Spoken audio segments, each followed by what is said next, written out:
Hello, hello, good afternoon. Hello, Jan. Hello, everyone. Hello. Great to be here today. It's my 7th TechChill. Oh, wow. It's my first one. It's been amazing. Yeah.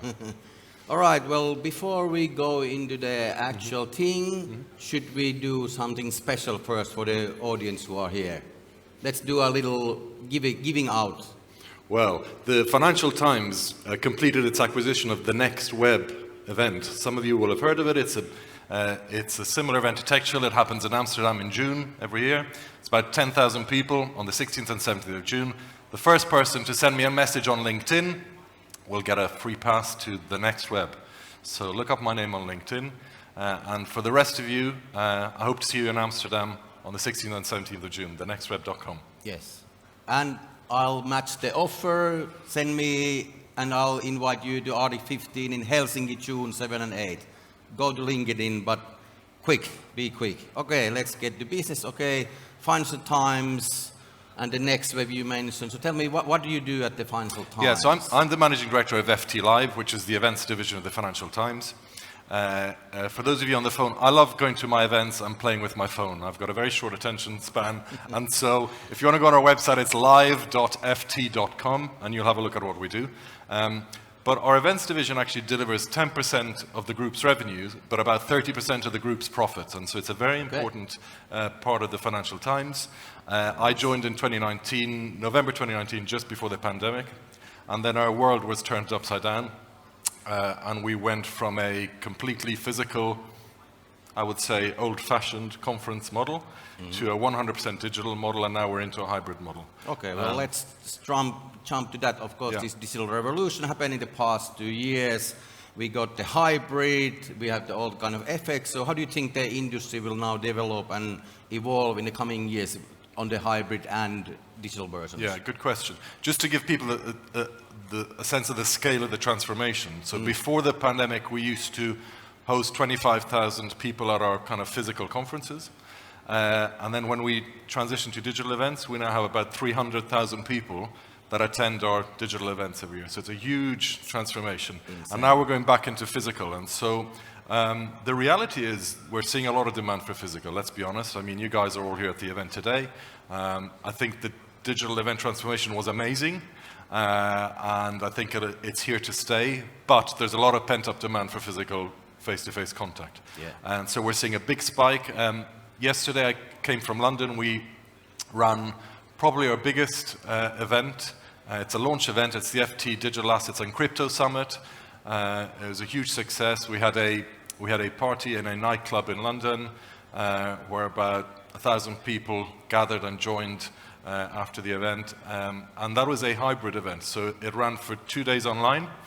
And then we convened in this nightclub where we had a bit of content and then a lot of fun. Okay, but so basically we're experimenting. Party was the main physical part. Correct. Yeah. So we know that content is delivered really well online, but networking isn't delivered very well online, right? And so the experimentation we're doing at the moment is let's continue delivering content online, and let's provide the physical infrastructure for people to connect face-to-face. So, but we're experimenting with lots of different models. We're doing 1 day digital, 2 day physicals, 2 day digital, 1 day physical. We're doing dinners, parties, and so it's a very agile kind of iterative method at the moment that we're using in terms of event delivery. Yeah, because the hybrid model, of course, it has its own challenges. Yeah. But I think, like you said, the opportunity for people to join without traveling from far away. We've seen this also in online events. We got people coming from Brazil or Korea to Finland who wouldn't travel anyways in a virtual. But also we're reaching new audiences that, let's be honest, would never have come to our events, right? So when I've got people connecting from Australia, Argentina, Chile, Papua New Guinea, well, these people were never going to come to London to the FT Crypto Summit, realistically, right? And so the great thing is we're reaching new audiences, and that helps us on our subscription proposition and drive readers to our newspaper as well. Excellent. And then if we a little bit drill down deeper on the hybrid event model, like we said, some people are on site, and now we have somebody at home. And where do you see like the biggest challenges there? On like I spoke to somebody yesterday. They said they've been in some event and they were on their home, and then the other person had been on some table waiting for them, and they didn't even know if they're online or offline meetings. So.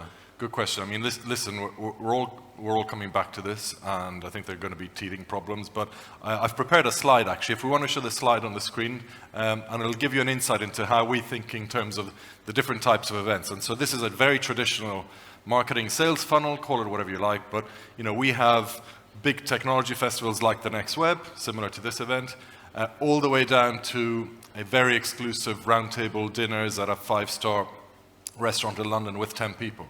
Okay. And the question is, well, what type of event should I attend? What type of event should I sponsor? And the reality is, I always say to our clients, well, what is it you're trying to achieve? You know, if you want a huge, big brand exercise at the top of the funnel, then maybe you should sponsor one of our big flagship events that are probably in person.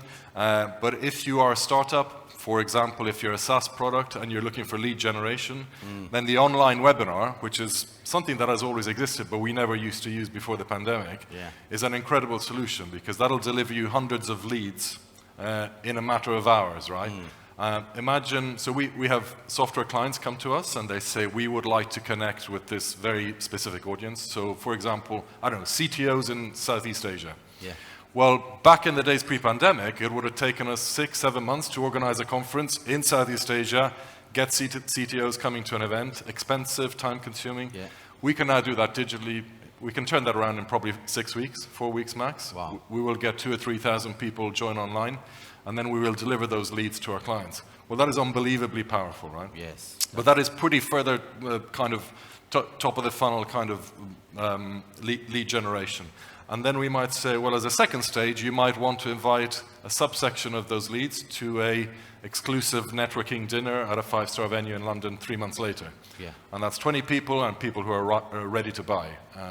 And so depending on what you're trying to achieve, pick your event and pick your event type. So and then we would think about, like, in a single company, there's like multiple stakeholders, like a CEO might be looking for funding, raise funding for the investor, or then the CMO is looking to drive traffic or users. So how do you kind of like, what are the key pillars of choosing like which event to go to? Yeah, good point. I mean, we've got this amazing brand, right? And very powerful brand and incredible journalists. And our newsroom is probably one of the top newsrooms in the world. The talent is incredible. And they are able to convene some very important people around tables or conferences. And so, if you're looking for visibility for your CEO, sitting next to the editor of the FT is a very powerful proposition. But if you're a CMO looking to sell your product, then we have a different solution for you. Exactly. And so this has added a lot of complexity to my organization, by the way, because we used to run kind of a pretty standard conference model with 150 people in a hotel room, and now we have 6 or 7 different type of event models. And so our event operations team, for example, has gone from 15 people to 40 people because we're managing digital, hybrid, big hotel, big convention center, small meeting room, digital only. And so that team has had to learn a completely new skill.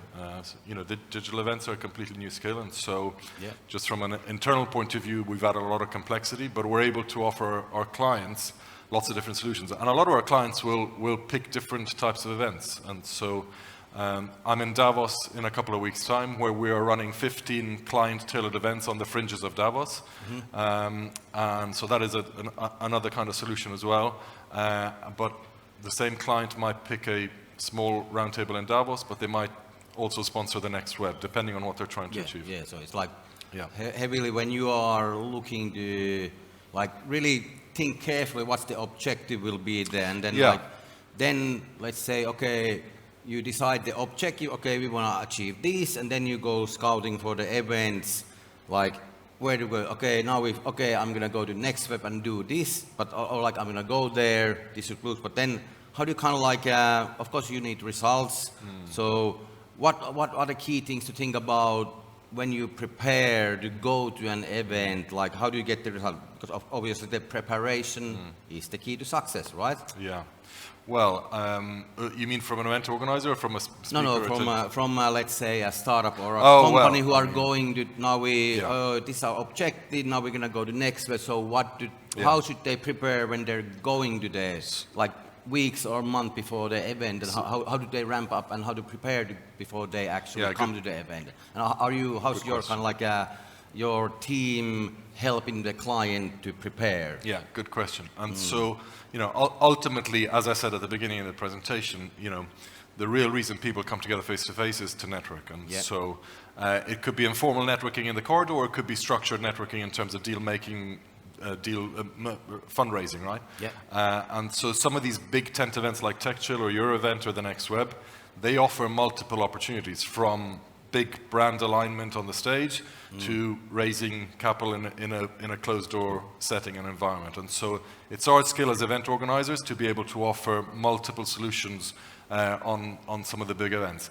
And listen, ultimately, you got to do a lot of work beforehand if you want to get out of the event. I think too often, and I'm sure some of you will agree, we land at the event and we haven't done our preparation, we haven't looked at the delegate list, and so ultimately I would say put in all the obvious, put in the time to look up who's coming, set up your meetings, send LinkedIn invites. I got about 20 LinkedIn messages before coming to Riga, because people saw I was speaking and they wanted to meet me, and those pay off. Ultimately, we're all in sales. It's a numbers game. Do your preparation. Send your LinkedIn invites before you get to an event, and you will get a lot more out of it. Yeah, definitely go your way and hustle your way, or get creative. I remember this one story from, I think it was when the Web Summit was still in Dublin, and this one, I'm not saying the exact name or the country, but maybe a Baltic startup. They went to this one after party. They were wearing their own T-shirts, and they lined up next to the exit when it ended. Oh, yes. And they were shaking heads and saying it looked like they were the co-organizer, whatever. They were just were crashing the party, and they got a nice impression. So.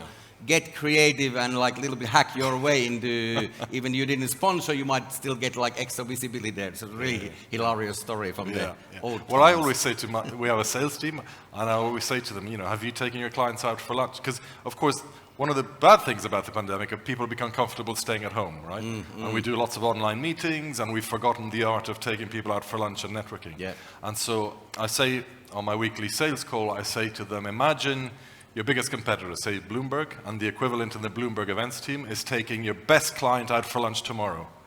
How do you feel about that? And so suddenly I'm getting lots of expenses for expensive restaurants from my team, but I'm happy. I'm happy because, listen, digital has been amazing. It's absolutely incredible. It's here to stay. It's not going anywhere. We're reaching new audiences. But ultimately, this is incredible and face-to-face. And so we just need to, learn again the art of face-to-face networking. And then I'm thinking I don't know, we might get some questions from you guys shortly, so prepare if you have something related to events. Of course, media, maybe you can a little bit touch about how do you of course we are both media company and the events business company in that sense, and is there a way to combine, do you offer okay, as a part of the event sponsorship, do you can offer sponsored post or a media push? Do you have this kind of a combination package? Is it high demand on those, or is it custom made, or? Well, we are very, very protective of the FT brand, as you might imagine, and our amazing journalists and newsroom do an incredible job, and they are rightly also very protective of their job. And so it's a very fine line that we play between advertising and sponsorship and our editorial content. And that very fine line sometimes is difficult to navigate. And so I would say we fall on the side of caution, and so we're very careful in taking sponsorship and aligning the content to sponsors.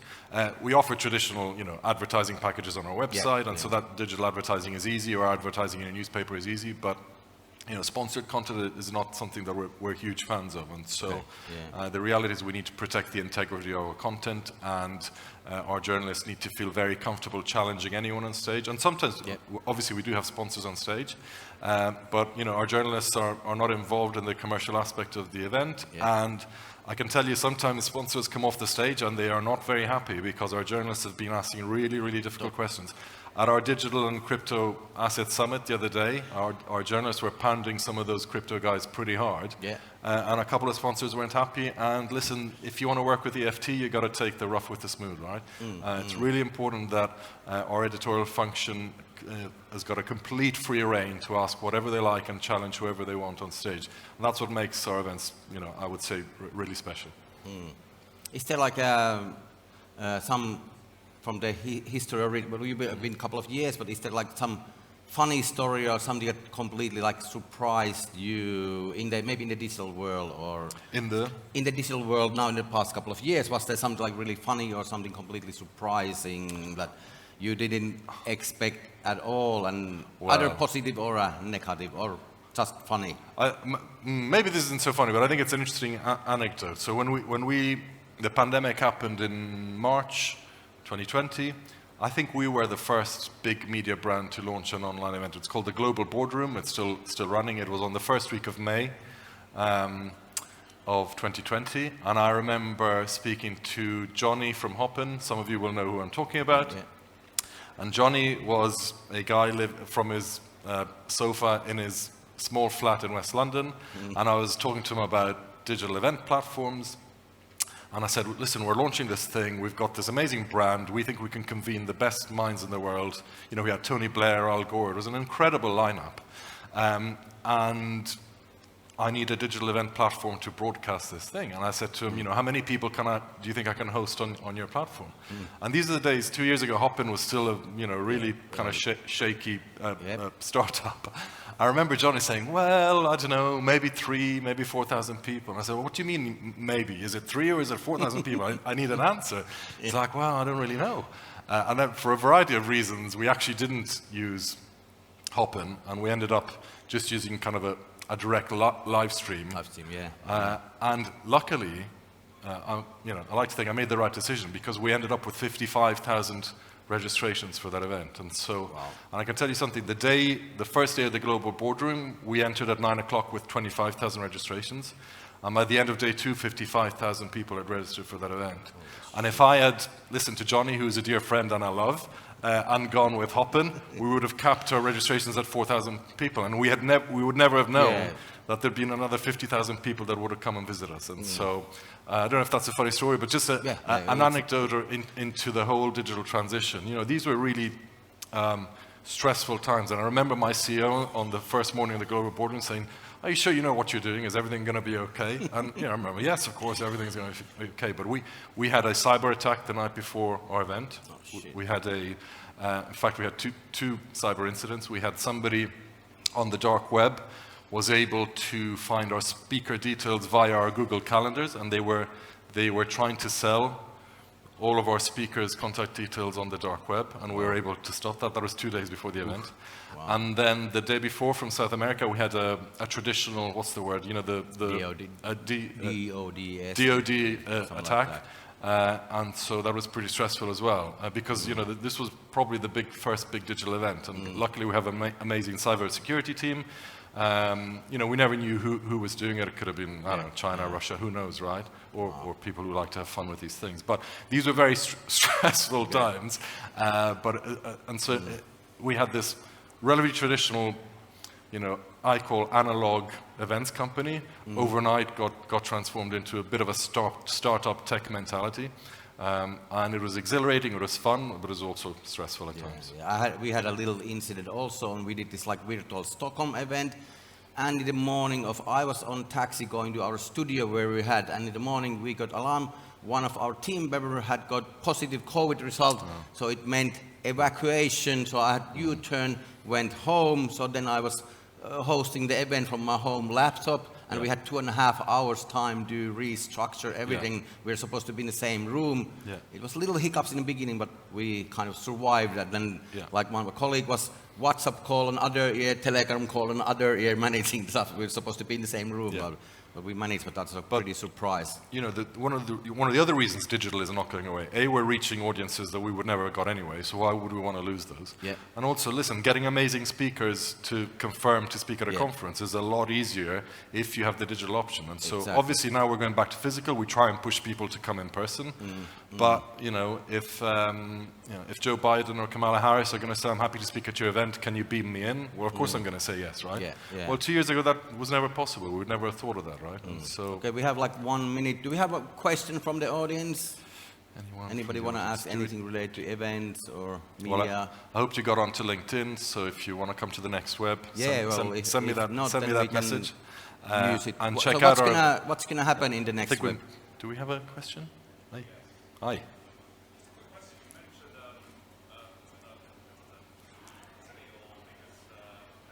competitor. I guess in terms of kind of big global media brands, that's I guess the Bloomberg probably, maybe The Economist. So yeah, but I guess those are big. New York Times probably. Yeah. Okay, so let's wrap up. What's going to be the most exciting thing at the next web, June 16, Oh, well, at the 17? moment we have Edward Snowden, who's coming to give his keynote address at the next He's not web. going to come in person. Well, you don't know what's going to happen, and so you're going to have to come and see for yourself. Thenextweb.com. Lovely to see you guys. Thank you. Yeah, yeah. And Arctic15 Helsinki, June 7, 8, sorry. See you. All right. Hey, thank you so much. Thank you. Lovely audience. Thank you. Next time. Bye-bye. Thank you, Orson. Thank you. Yeah, thank you.